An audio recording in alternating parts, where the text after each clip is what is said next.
Welcome to Midlife Reclaimed, the podcast for women ready to navigate midlife with more clarity, compassion, and energy.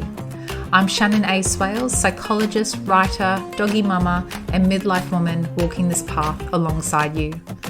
Twice a month, we explore real stories, expert insights, and practical tools to help you move through chronic stress, overwhelm, and burnout so you can reclaim your voice, your boundaries, and your joy. Please remember what you hear here is general information, not a substitute for personal therapy. This isn't about midlife crisis, it's about midlife reclamation. So let's begin.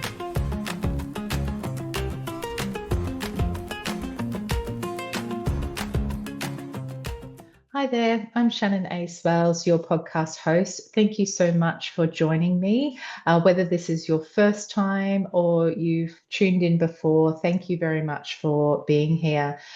In this solo episode today, I'll be focusing on the topic of grief, something that comes up time and time again in my work with midlife burnt out women. So I wanted to give it the attention it deserves here on the podcast for you, the listeners, the watchers out there, to reflect on and take in to see if this is something that is going on for you and maybe something you're already aware of and how you can go about it. So I hope today's solo episode is useful to you, and thank you for being here. So first of all, I want to talk about, well, why talk about grief? Why bring attention to it in midlife? I mentioned before that it comes up time and time again with the women I work with. So that's one big reason. So I thought you out there would maybe be experiencing too. And sometimes we're not aware that we are. So I really wanted to bring that awareness too, because it is with awareness we can actually do something about it. So grief, why talk about it midlife? Well, what I notice is, and it happened for myself too, a big part of my midlife burnout was grief. And I see, of course, traditionally, often what we think about with grief is it's a very human reaction to death, to the loss of a loved one, that we will experience this phenomena, this human experience. But we also experience it with transitions. And there's a lot of transitions going on in midlife for everybody, but I'm shining a light on women particularly. The transitions like with raising children, it might be the transition of our young adult children leaving the home and that shifting of roles and responsibilities there with your parenting role as mother. So that we can experience grief with that. There's also the transitions of our body going on, right? With perimenopause, menopause. So that shift, I often hear women talk about or say, and I felt it too, like, I'm just not the same person anymore. I'm not able to do things like I used to be. So that very neuroendocrine shift in our bodies, that's making a lot of changes, like to our energy levels, to our just general sense of self, our bodies as well, like our shapes, our shape as well. And there can be a lot of grief around that transition. So there's that as well.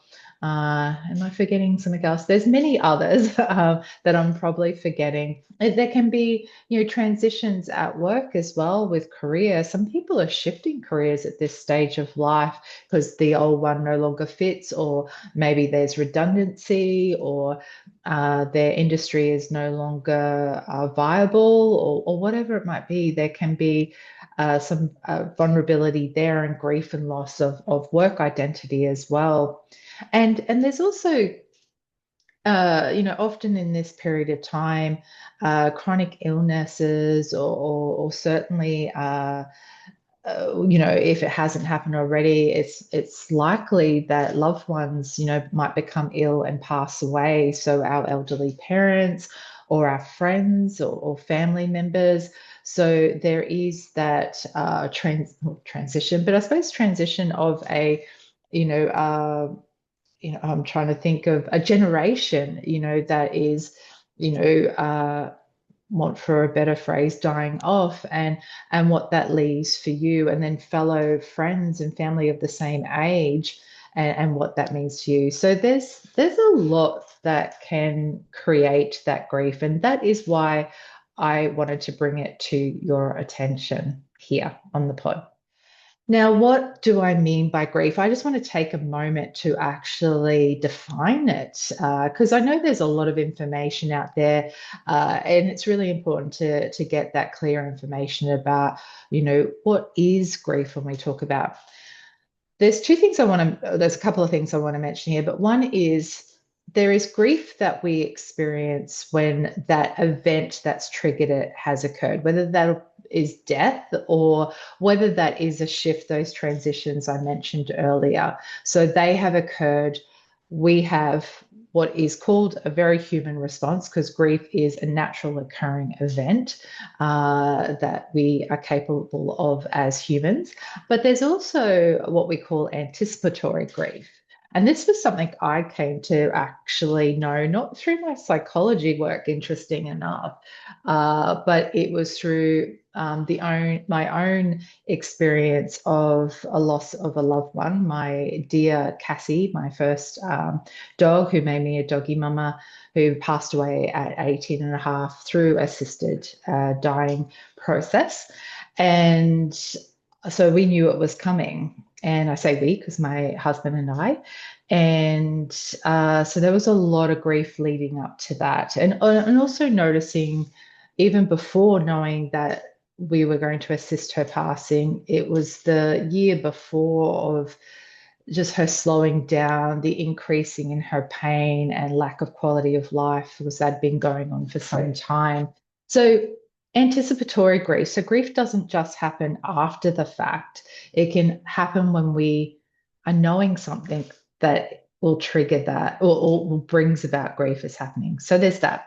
The other thing that I want to share, and you may have heard about this, is Kubler-Ross's work on her research and her practice came up with the 5 stages of grief.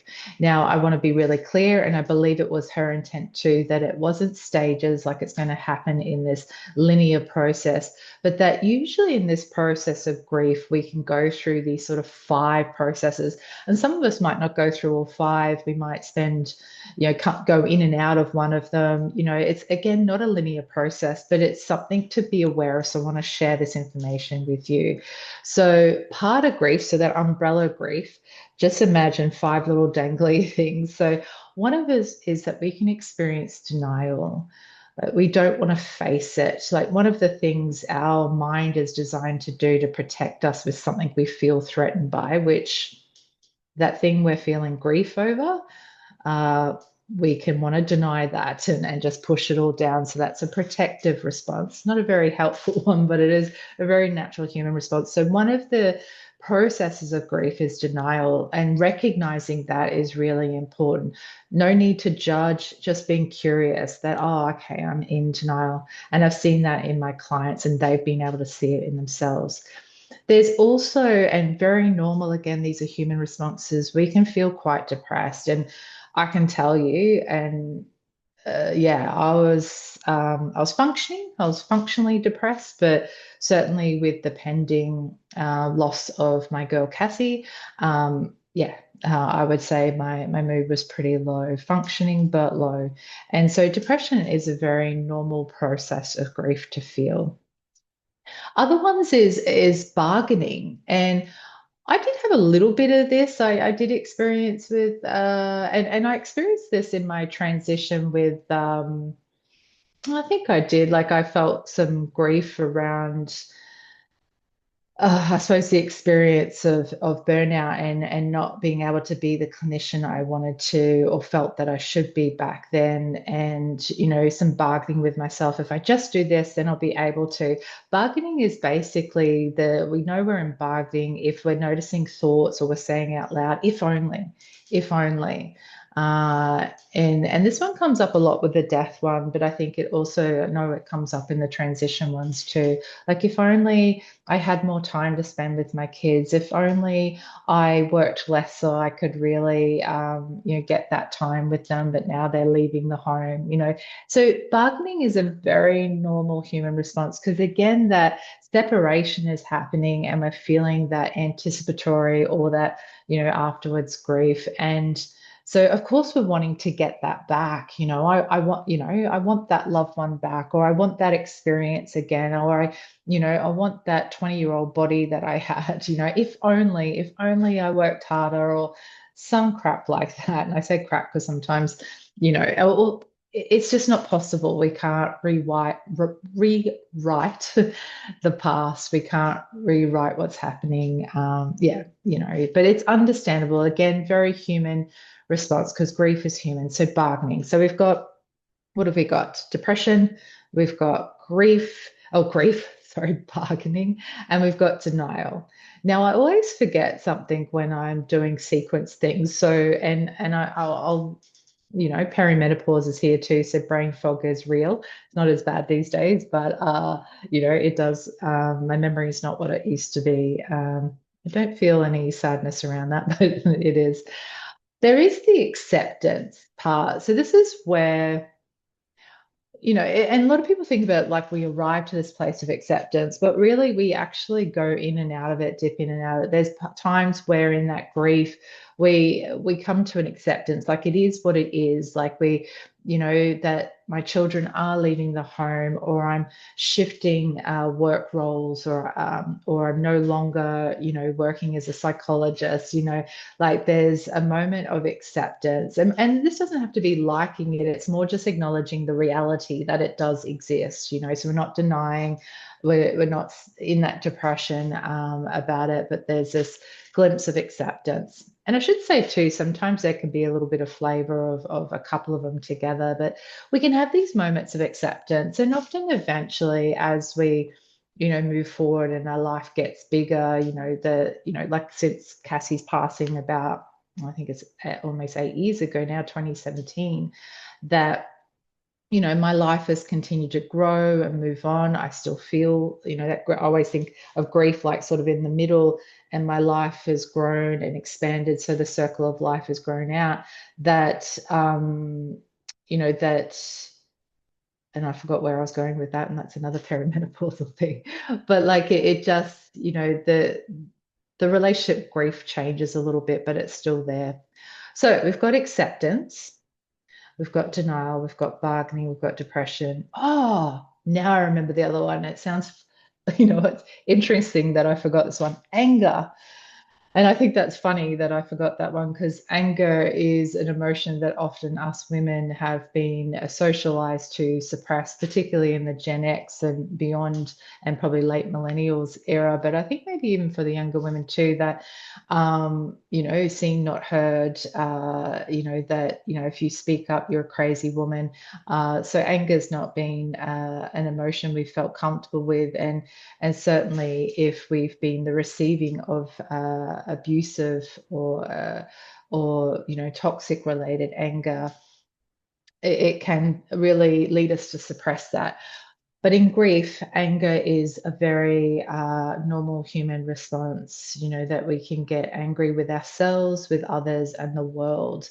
And yeah, I think in a way, midlife, with all the changes and transitions, all the awakenings as well around the things that we're learning, there can be sort of this grief type anger that of what we've been subjected to, that can come out like that. I've been this good girl persona because I was taught to, please everybody else, look after everyone. And when we're realizing, oh, that was at the cost of me and that this was done to me, that it's grief. We're grieving that loss of, like that we never had those years and decades of having, taking care of ourselves as well as others, like that we matter. And there can be anger there. So anyway, long-winded there, explanation, but that is what I mean by grief. And yeah. I want to pause here and offer something deeply personal for anyone feeling depleted or stuck in stress, overwhelm, or burnout. My book, Nothing Left to Give, A Psychologist's Path Back from Burnout, shares my real-life story of hitting a wall in 2021. Burnout, compassion fatigue, and resurging mental health struggles that forced me to leave my work and rebuild from the ground up. It's not just a memoir, it's filled with practical tools and reflections to guide you towards rest, reclaim your sense of self, and resist that pressure of constant caring going outwards, perfectionism, people-pleasing, toxic independence, all of that. You can find this book both in ebook and paperback via Amazon, or just head to the show notes for the link, or shannonaswales.com/burnout-book for the links. And now let's get back to the episode. So the interesting thing is women might not be realizing that part of their burnout maybe, or just what's going on for them, can be grief. And there's a few reasons for that. One, that our relationship with sadness, with all those aspects that I mentioned too, anger, which I already mentioned, our relationship with that, depression, sadness, that real deep sadness, that our relationship with those emotions can impact it. And I, just a personal example there, I noticed in my burnout recovery, I had a lot of, I would say, pent up sadness that hadn't been released. And interesting enough, that wasn't with my grief and loss over the death of Cassie, but with the experience of my clients and all the absorption of the pain and suffering that I absorbed since 2004 till 2021 when I burnt out, that I remember sitting in a meditation that was focused on sadness, and I had this visual of this huge canyon of water, and just there's water everywhere, and those were my tears. And it makes me a little bit upset to even think about that again, connect with that memory. But I just started to cry. But the interesting thing that I also discovered in that process, working with my therapist, my psychologist, was that I was holding my sadness in. I was sucking those tears in. I'd be like, I actually would find this sort of choke when I clicked into my body, that I would be holding it down, I'd be like, and so my relationship with sadness was not allowing me to shed those tears with the work, and also my workload. And that's the other reason why we don't recognize sadness, recognize grief, is that we have been socialized into living this very productive, busy life. We're very full, and our emotional experiences actually require us to have a pace that allows us to notice and then breathe. And I mean, space, sadness needs crying, it needs connection, it needs whatever it needs, which we'll, talk about soon in terms of how to respond to this grief. But that's a lot of the reasons why, not intentionally, but we don't pick up on it. We're too busy, and we, might not have a good relationship with sadness for various reasons. Mine, and a lot of my clients, comes from sort of, again, those cultural expectations on sadness, like it's not okay to cry, or we might have expected or learned that our emotional needs won't get met when we do, so we don't express them. Or the whole gesture, a very kind gesture of offering a tissue, is almost like, needing to, um, basically pull it all together and be okay. Whereas we need to just let it out. Now, and the other one is that we can be sort of caught up in, well, everybody else has it worse, that comparison narrative our mind can give us. So what have I got to complain about? Like, seriously, the world is wonderful kind of thing, compared to somebody else's life. But everybody's emotions matter.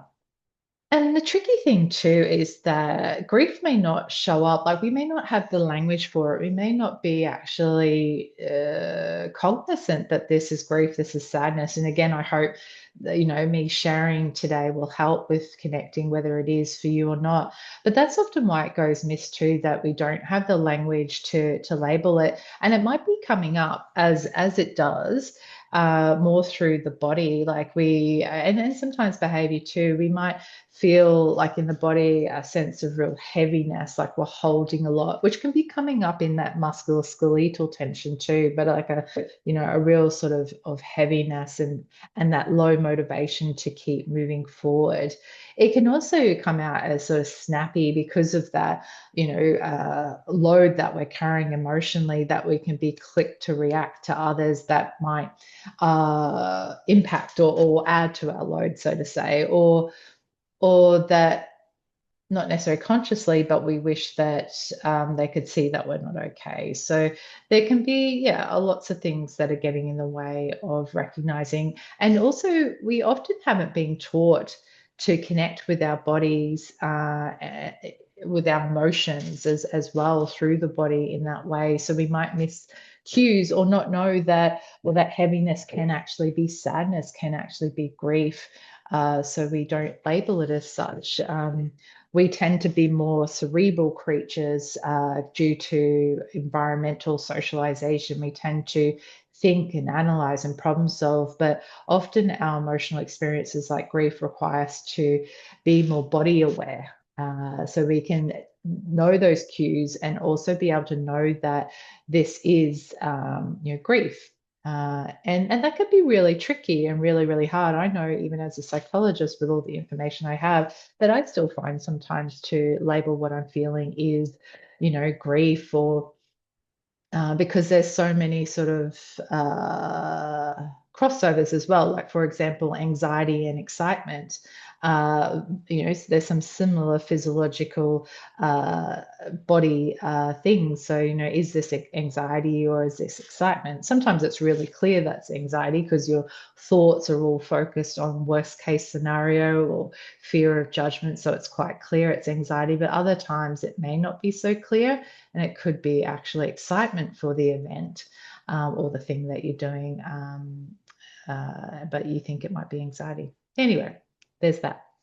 So I already mentioned earlier in my opening those types of areas or things that trigger our grief. Or anticipatory grief as well. So things like older children leaving the home, shifts in identity, and that might be due to changes in our work or life roles, like with parenting, with our kids leaving. It might be with those body shifts and changes as well, as I mentioned earlier, energy, illness. I don't think I mentioned that one. Like often in this age group is when a lot of illnesses might be showing, and causes a lot of ripple through your life, and so there can be a lot of loss there. And it certainly makes me think of clients that I just on a collective who are experiencing chronic illnesses in this age group that might have led them to have to work less or not be able to be the parent or partner that they want to be, that there's a lot of grief there as well. We talked about the aging parents and anticipatory grief, but I also want to talk about like the when our life no longer fits. Yeah, I just want to talk briefly and expand on, because I think I did mention this, and this was my experience anyway, but midlife burnout really shook my life up. It turned it upside down, and then I had to sort of find my right side up. And it wasn't about, and this often isn't, it's not about getting back what was before, because it's never going to be that way anymore, and not because it's not possible, it's because you will grow from this. You will gain things from experiencing midlife burnout you wouldn't have been able to experience otherwise. So it's actually really, really positive, what I mean when I say you won't be the same person, but you're not meant to be. When we go through adversity, the one of the functions or biggest functions of adversity is growth. So we're never going to be that same person. But in saying that, it doesn't mean that we may not grieve that past self. Like I look back and go, that past self, she was able to see 6 clients a day, 4 days a week. She was able to operate, work in private practice, just like other psychologists do. And I'm doing air quotes a moment because that's what my brain thought. That's what every other psychologist was doing. And a big group of them were, but there was others doing it differently as well. But that's what I thought I had to. And I was able to, go to the gym 6 times a week, do some massive workouts, lift heavy. I didn't have gut issues. There was a lot of things going on, and well, and that wasn't a healthy version of myself, but it got me to a lot of places. So there can be that sadness around that past self too, in that burnout recovery as well. I just think that's important. And we're also aging, and that's a big kind of existential thing as well. The 40s are the time in which we might have, if we're not cognizant of it, there is some sort of vibe happening in the stratosphere somewhere that we are sort of halfway to death. And I know that sounds really confronting, but that's the reality, right? And we never know when the time is up. But there's this sense we start to shift and understand this. Our sense of self and sense of purpose is changing as well. And that again can be really confronting. We might go through that grief of denial, not wanting to face that reality that we're moving forward to there, and leaving behind that other life. And it's made me think, for women too, it's particularly tricky because in our youth, in our 20s, 30s, younger, women in society are valued for their beauty and their youth. And so when we move into our 40s and 50s, 60s and beyond, we become, and a lot of people talk about it, invisible. I particularly, among other women, midlife women, really enjoy that invisibility. But for others, they really struggle with it, and this is a reality that is happening for them. So again, there can be that sense of grief going on around that, and there might be denial, that avoidance, trying to stay young, and there's no judgment here. We all experience and respond differently. But I just wanted to, I suppose, shine a light a little bit more on those areas of grief as well. And I'm probably missing a few, so I'm really happy to hear from listeners, to those who watched the episode. Well, the grief experiences that I have missed, I always love to expand on my knowledge. So through people's lived experience, or professional, or both. Okay, I want to shift now. We've looked at, understanding grief, why is it showing up in midlife, the areas that it can. So it's always good to, on any topic area or experience that we can have as human beings, particularly in this midlife era, it's always important to really understand it first, that knowledge and wisdom, to help us understand and notice it in ourselves. But now I want to move into the hopefully awareness now, where you're starting to notice it if you haven't already. And in this awareness, one of the important things we need to do is we need to acknowledge this experience. Remember what I said earlier is that some of us have been socialized to have a negative relationship towards our feelings of grief, for all those reasons I mentioned earlier. So that can lead us to avoid and suppress it. And the bad thing is, if we try and avoid and suppress our very human experiences like grief or any emotion, it just gets worse. It's like a pressure cooker. And this might be only relatable to some people out there. My mum had a pressure cooker, and when the pressure got too much, a whistle happened because there was a really tight lid on it. But imagine the lid would pop as well. Same thing with our very human experiences. Our emotions, if we ignore them for too long, they have a way to show up somehow and blow its top. And it can come up in lots of different ways. It can be physical, it could be, psychological, physical, they're all connected illnesses. But yeah, so it sounds simple, and it's not like that. We need to actually acknowledge, we need to bring a sense of acceptance, which was, I mentioned, part of the grief experience, to the experience of grief. And I know that sounds a little bit weird, but we can't suppress it. That'll make us sick. So we want to acknowledge it. And when I say accept, and this comes from Acceptance and Commitment Therapy Act, which is one of the approaches, but it's something confused in most psychological processes because it's a known fact, scientific fact, that we need to acknowledge our feelings. So acceptance is not liking it or loving it. You don't have to feel positive about it. Nah, it's more of a mindful stance. And what I mean by mindfulness is about being present. We notice and we make room for it and we adopt a curiosity. So when I'm saying acceptance, that's what I'm talking about. We're present with it. We notice and name it. Here is grief. Or here is the anger of grief. You can get specific if you want. You can go, oh, here's denial. I'm in denial. Because even naming that's really powerful. Or here's that real deep sadness, depression. Here's bargaining. So we're noticing and naming these experiences we're having, and they're just experiences. So that's one of the first things we need to do when we become aware, is notice and name it. And know that this is not all of you. This is just part of your experience for now, because our minds can chime in, our thinking minds, and go, is this going to be forever? No. It We may dip in and dip out and feel this every now and again, but it's not forever, in terms of, it's not that we're going to feel it as intensely as we are now. So, and there's no point getting caught up in that thought anyway, because that is just going to create anxiety and make everything worse. So best to come back to acknowledge and name your. I'm just going to pause here for a moment to share something with you. If you've been listening and thinking, I wish I had a space where I could talk about this with people who truly get it, that's exactly why I created the Midlife Reclaimed community. It's a gentle, real and supportive space for women navigating midlife. Whether you're facing chronic stress, overwhelm, burnout, or simply wanting to reconnect with yourself.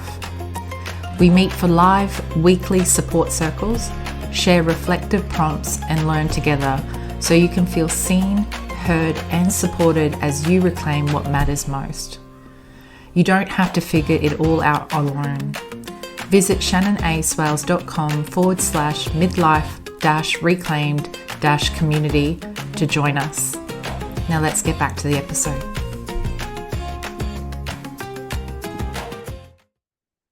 So from there, often what is needed when we experience these very human responses like grief is some sort of support, safeness, care, action. So we don't want to try and fix it or problem solve it, because grief is not a problem to be solved. It is a human experience. However, it does need our nurturing. It does need our care. It does need our time and our space. It makes me think of one of the things that I did in the anticipatory grief, because I knew it was happening with Cassie passing, is I took that action of support by taking some time off from work. I worked for myself in a group practice, so it meant I didn't earn income at the time, but I had some money saved. And the practice I worked from was very supportive of this. But I took 2 weeks off to give my some space. So that was a supportive action. So I just give that as an example. And in that time, I, did things like talking it through with my husband, who was also experiencing it, talking to loved ones who understood the grief and loss of an animal, a pet, because not everybody is going to able to safely support you, because there are people who are not willing, not able, who might judge or dismiss. But having and talking to safe, supportive people was one of my support care actions as well.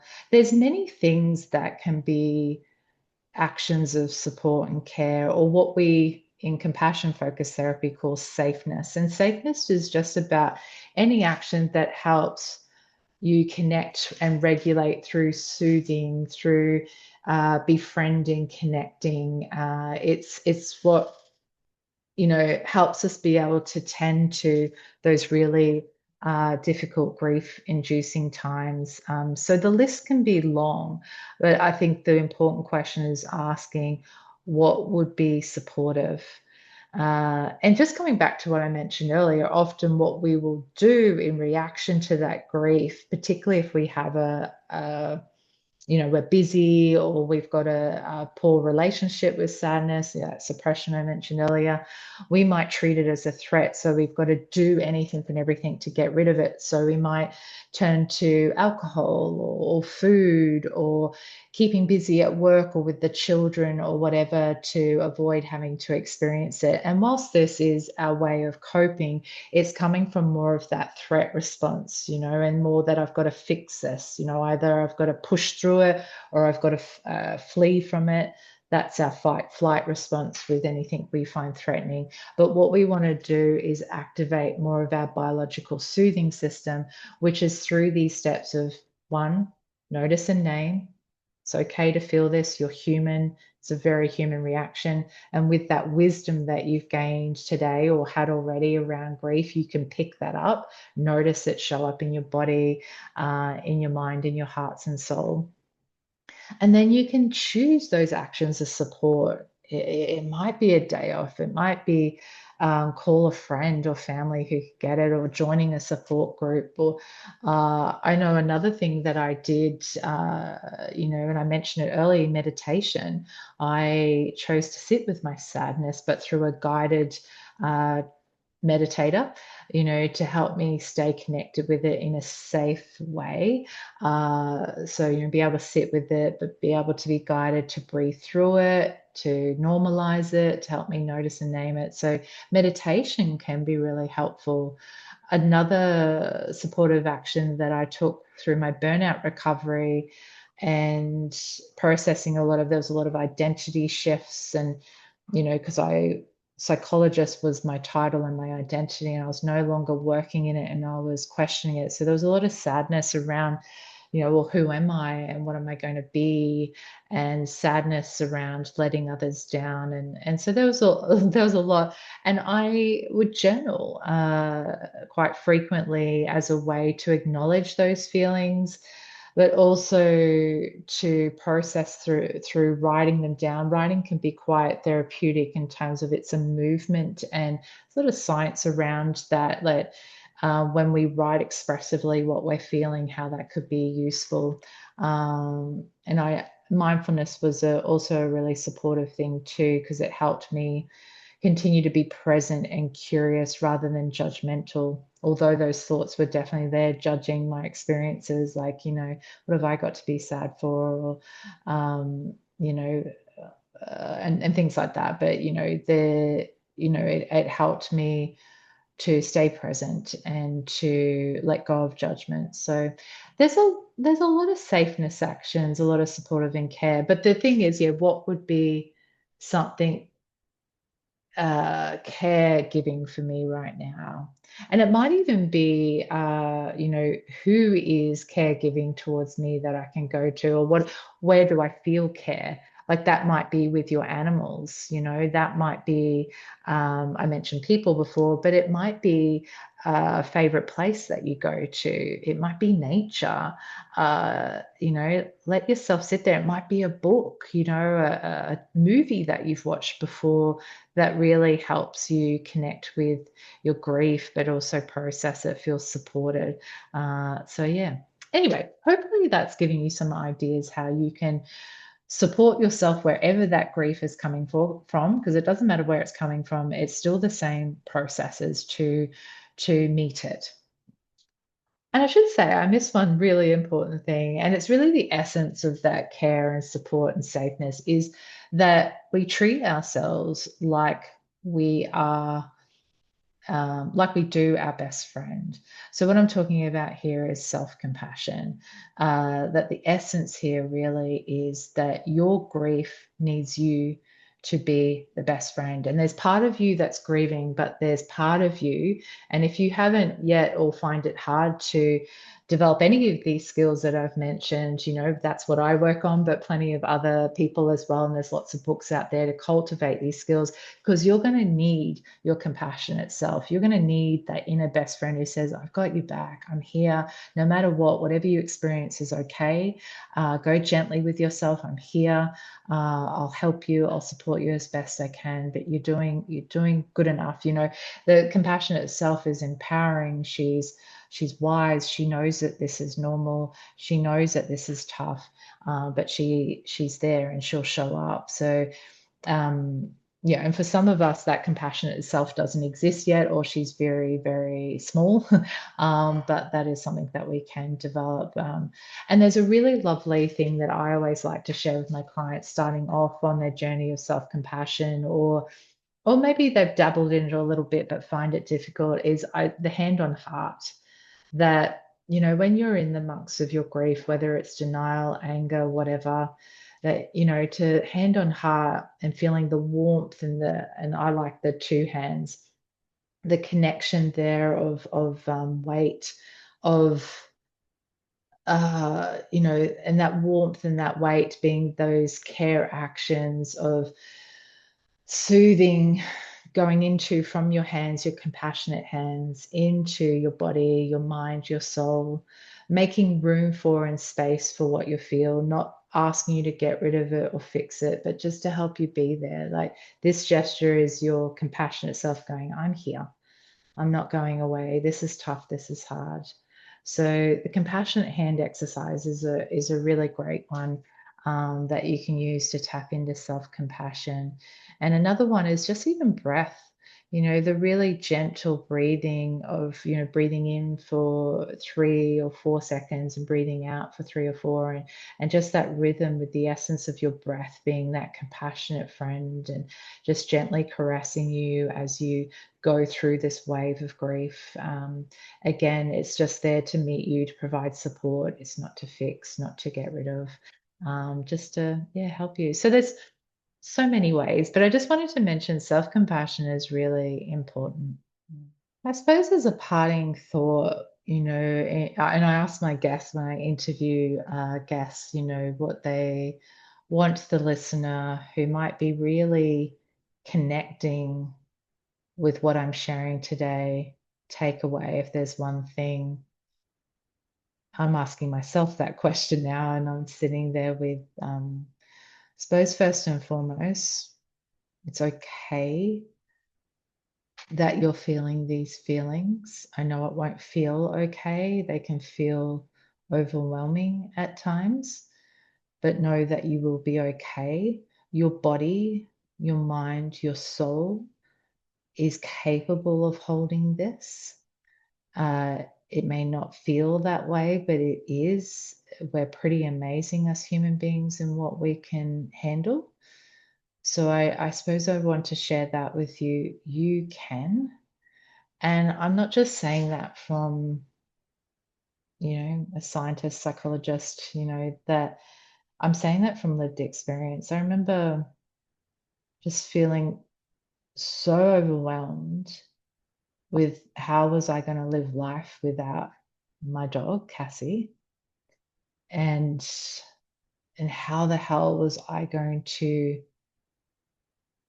make it through the day, through the week without her, and just even how huge that broken heart felt.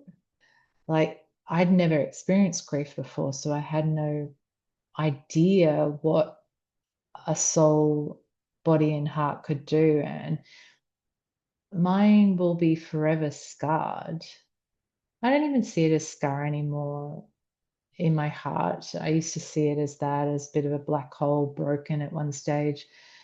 But now she is in there. She is in my heart. She always was. But that place isn't as dark or scary or anything anymore. She's just there, and she's never going to go away. And I suppose I want to, I mean, that's a death example, but also with my burnout as well, and the person I am now to the person I was before, and that grief. Like, there's no brokenness there, only pride and proudness. Like that, I suppose I just want to like we do heal. It is possible, and continuing to show up in those ways that I mentioned, that we notice and name it, we go through that, we employ those safeness actions, actions of care, we have people we can lean on, and if need be, professionally, go see someone. I know one of the most compassionate people for me, to turn to in times of, especially grief, were psychologists, a therapist. And so, there's that resource as well. And there's many foundations as well that are set up with that can support particular types of grief as well. But anyway, find your people, whether it's professional, personal. So I feel like that's but it is possible to heal. We do grow from grief. Just keep doing those things and you'll get there. You will. Like I mentioned earlier, and I forget who created that model, but there was a person I got this off where she said grief is something when we first experience and notice it, it's sort of all consuming. It's this big, circle, and it kind of encompasses us all, and it's quite dark. But as we do the things, we live our life one step, and sometimes slowly, not sometimes at the beginning, slowly and at a pace. And so our life grows, and we tend to that grief as we do it, sort of, coming back to it, coming out, that our life grows and we grow with that grief. And yeah, it changes. So yeah. So if this conversation stirred something in you, I think hopefully I've given some direction to go to, but I suppose just some practical resources as well. From a midlife perspective and midlife grief, I do, and you probably know this already, one-on-one work with Australia-wide online telehealth, so if you're needing some specific help around the grief that you're noticing in midlife, I'm your woman. But of course, there's other health practitioners, people out there working in the space, so you can certainly tap into that too, whatever works for you. I've got an online community group called Midlife Reclaimed, which is more of a coaching, mentoring service where you can come in and we talk about lots of topics there, but that could be a space. But it's certainly a community that I'm gathering and creating and holding space for, that you can come and, join in or not. You can, be an observer as well, but get that support around the things you need, like grief as well. Also do a lot of, there's a podcast, but there's also a blog. But hey, I mean, even Googling and researching and finding out more about grief and seeing what others say in the space would be a good thing as well. But anyway, I hope this episode has been useful in some ways for you, and thank you for tuning in and listening or watching. Please don't forget to like or follow or subscribe or comment if you can, wherever you're tuning in. This pod relies basically on the power of the people. So if you can, I'd be much appreciative. Please, pay it forward in a way. Anyway, take care of you. Bye for now. Thanks for listening to Midlife Reclaimed. I hope today's conversation has reminded you that you are not alone and that change is possible even in the busiest seasons of life. If you enjoyed this episode, please follow, rate, or review the podcast and share it with another midlife woman who might need it. For more resources on navigating midlife stress, overwhelm, and burnout, along with reflective writing prompts and community connection, visit shannonaswales.com.